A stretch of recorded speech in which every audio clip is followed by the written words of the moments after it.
Hi students, ఇది chemical reactions and equations 1 mark question లో second part అన్నమాట. ఇది షైనింగ్ స్టార్స్ కోసం, అంటే ఏంటంటే ఇంకా బాగా ఎక్కువ మార్కులు తెచ్చుకోవాలనుకునే వాళ్ళు ఈ పేపర్ లోని క్వశ్చన్స్ కూడా బాగా ప్రిపేర్ అవ్వండి. ఇక్కడ చూడండి 8 మార్క్స్ క్వశ్చన్స్ కూడా ఉన్నాయి. అయితే వీటిని ఒకసారి చెక్ చేయండి. ఆ తర్వాత మనం 1 మార్క్ క్వశ్చన్స్ కి వెళ్ళిపోదాం.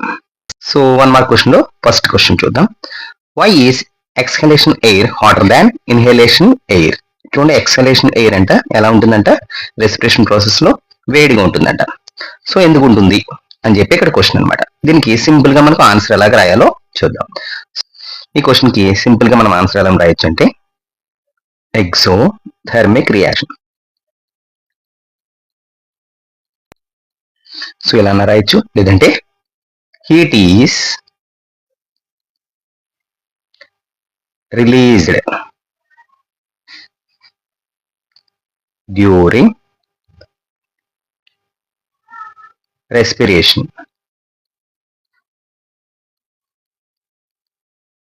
సో ఈ రెండింటిలో ఏ విధంగా మనకి క్వశ్చన్ రాసినా సరే 1 మార్క్ పడిపోతుంది అన్నమాట. Second question, a solution of substance X is used for white washing. So అంటే ఒక సొల్యూషన్ ఉందంట, అది వైట్ వాష్ కోసం యూజ్ చేస్తామంట. What is X? ఆ ఎక్స్ అనే కాంపౌండ్ ఏంటని చెప్పి, అయితే ఆ సొల్యూషన్ అనేది ఏంటనేది అడుగుతారు. సో వైట్ వాష్ కోసం జనరల్ గా మనం ఏం యూజ్ చేస్తాము? లైమ్ యూజ్ చేస్తాం. ఏం యూజ్ చేస్తాము? లైమ్. సో మరి కెమికల్ టెర్మినాలజీ దీన్ని ఏమంటామంటే క్విక్ లైమ్ అంటారు. ఏమంటారు దాన్ని? Quick lime. అంటే సున్నాన్ని క్విక్ లైమ్ అంటారు. సో దీన్ని కెమికల్ ఫార్ములా ఎలా రాస్తామంటే calcium oxide.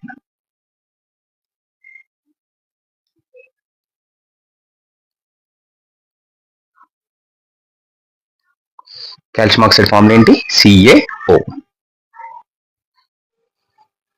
Third question, design a balanced chemical equation with 2 reactants and 1 product. ఒక బ్యాలెన్స్డ్ కెమికల్ ఈక్వేషన్ అనేది రాయాలట. అలాగే దీనిలో కండిషన్ ఏంటంటే 2 రియాక్టెంట్స్ ఉండాలి, అలాగే 1 ప్రోడక్ట్ ఉండాలంట. అంటే సింపుల్ గా ఇక్కడ మనకి ఇన్ఫర్మేషన్ ఏమి ఇస్తున్నారంటే కాంబినేషన్ రియాక్షన్ గురించి రాయమని చెప్పి ఇండైరెక్ట్ గా చెప్తున్నారు అనమాట. Okay, so simple combination reaction కి ఎగ్జాంపుల్ ఏంటంటే ఇక్కడ మనకి H2 gas when reacts with O2 gas to give water. So ఎలా రాయొచ్చు? H2 plus O2 gives rise to H2. మరి దీన్ని బ్యాలెన్స్ చేయమన్నారు కదా. సో ఇక్కడ H2 ఎన్ని ఉన్నాయి? హైడ్రోజన్స్ ఎన్ని ఉన్నాయి? 2 ఉన్నాయి. ఇక్కడ హైడ్రోజన్స్ కూడా 2 ఉన్నాయి. సో ఆక్సిజన్ చూడండి బ్యాలెన్స్ అవ్వాల. ఇక్కడ ఆక్సిజన్ ఒకటే ఉంది, ఇక్కడేమో 2 ఉన్నాయి. సో కాబట్టి ఆక్సిజన్ ని ఇక్కడ బ్యాలెన్స్ చేయాలన్నమాట. సో అందుకోసం అని చెప్పి ఇక్కడ మనం ఏం చేద్దామంటే ఇక్కడ 2 ప్లేస్ చేద్దాం.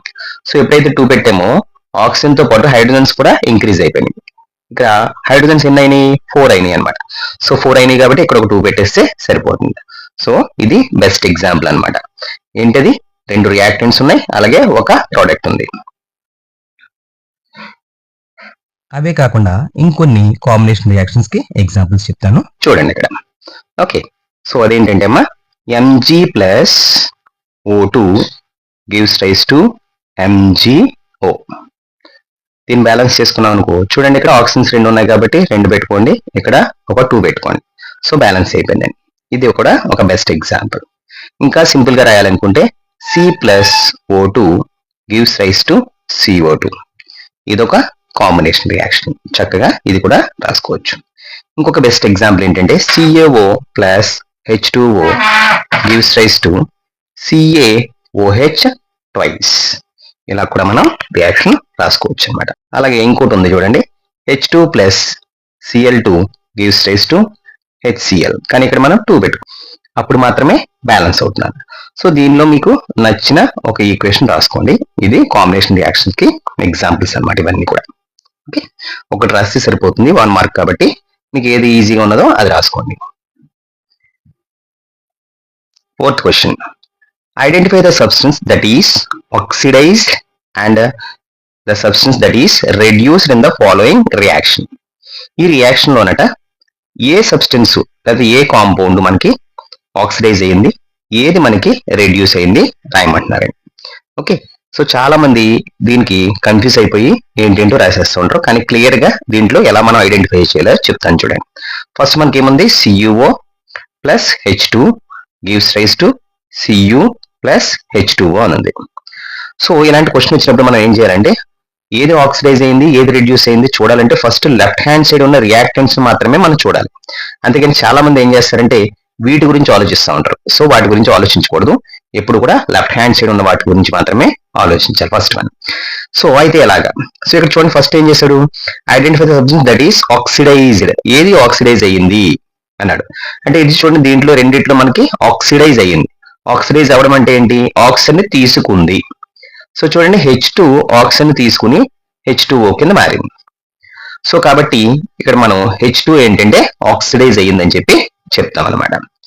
మరి కాపర్ ఆక్సైడ్ ఏమైంది, ఇక్కడ కాపర్ ఆక్సైడ్ ఏమైందంటే కాపర్ ఆక్సైడ్ ఆక్సిజన్ ని కోల్పోయింది, అంటే లాస్ అయిపోయింది.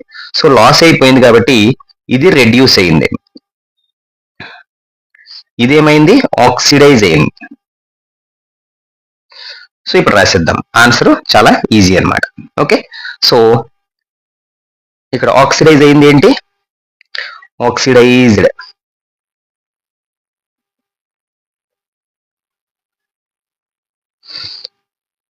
H2 ఎలా ఆక్సిడైజ్ అయింది, H2O కింద ఆక్సిడైజ్ అయింది. రెడ్యూస్డ్ ఏది రెడ్యూస్ అయింది, CuO రెడ్యూస్ అయింది. ఎలా రెడ్యూస్ అయింది, Cu కింద రెడ్యూస్ అయింది. ఈ విధంగా మనం వీటిని ఆన్సర్ రాయొచ్చు అనమాట. జాగ్రత్తగా చూసుకోండి. సో రైట్ హ్యాండ్ సైడ్ ఉన్నవి రావు మనకి, లెఫ్ట్ హ్యాండ్ సైడ్ ఉన్నవి మాత్రమే రెడ్యూస్ అవుతాయి, ఆక్సిడైజ్ అవుతాయి అనమాట. ఫిఫ్త్ క్వశ్చన్ చూద్దాం. when calcium oxide reacts with water heat is evolved, ఇది మైండ్ లో పెట్టుకోండి. This reaction is known as, so ఇక్కడ ఏం జరిగింది, కాల్షియం ఆక్సైడ్ వాటర్ తో రియాక్షన్ జరిగింది. సో జరిగినప్పుడు ఏం చేస్తుంది, కాల్షియం హైడ్రోక్సైడ్ ఫామ్ అవుతుంది, దాంతో పాటు హీట్ లిబరేట్ అవుతుంది. సో ఇలా ఎప్పుడైనా సరే ఒక కెమికల్ రియాక్షన్ లో హీట్ లిబరేట్ అయితే ఆ రియాక్షన్ మనం ఏమంటామంటే ఎగ్జోథెర్మిక్ రియాక్షన్ అంటాం. ఏమంటాం దాన్ని, ఎగ్జోథెర్మిక్ రియాక్షన్. ఇక్కడ ఆన్సర్ ఏమో రాయాలి, ఎగ్జోథెర్మిక్ రియాక్షన్.